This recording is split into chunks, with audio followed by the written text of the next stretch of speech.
Hello and welcome to Savor the Southwest.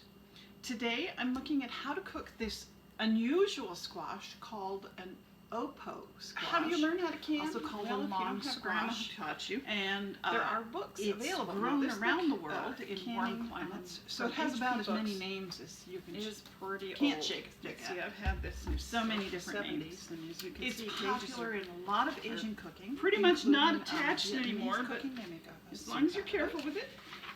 And it's also So it doesn't have popular in opo squash Mexican in it, cooking. but it has pumpkins, and that's also how I can my butternut squash, is following this pumpkin recipe.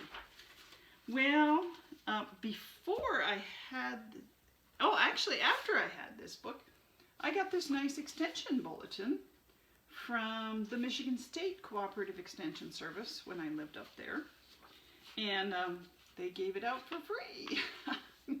I was a starving student. I loved free stuff. But basically it has all the same recipes, and including, how to can your tomatoes and stuff.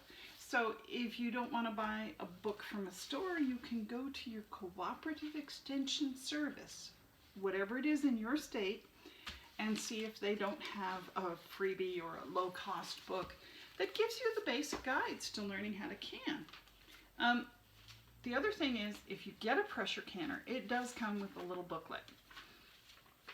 And I've checked a number of them. And I have to say that this 1982 book is the same as this 2001 book. There is no difference. They still have the same times in them.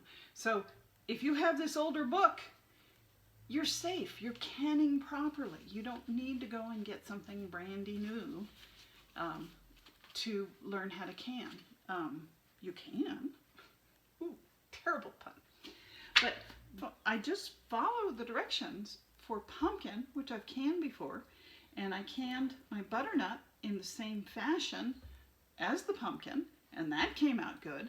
So the opo, which is also a hard-skinned, hard-fleshed squash, should be the same as these two. The best tool in the kitchen, right here, it's your brain. Think things through, be logical. If you aren't sure, there's a number of canning sites where you can go and say, hey, I think this is right, what do you guys think? And you can get feedback from the community. So, boy, can you imagine Grandma back in the day? She had that phone on the wall where you crank it and you talk into it and you hold the wire. Yeah, that was my grandma. So your grandma no doubt might have had the other kind with the dial, or maybe even push buttons. Yeah, I'm old. What can I say? But canning is so much fun. There's going to be lots of people that are going to help you do it. Say you don't want to can your vegetables. I kind of had started out making this a canning video, and then I realized, what if you don't want to can your opo? What if you just want to cook it up and serve it to your family? Cut it into your 1-inch squares, and the Vietnamese soup is served with basically spoon-size or mouth-size portions, which are 1-inch squares. So all you have to do is cut them up, put them in the soup pot, and add liquid and whatever spices you want for your soup. If you wanted, you could add some chicken in there. To go with the opo, you might add some carrots. I believe the Vietnamese add water chestnuts, which might be very tasty. So lots of ways of preparing your opo.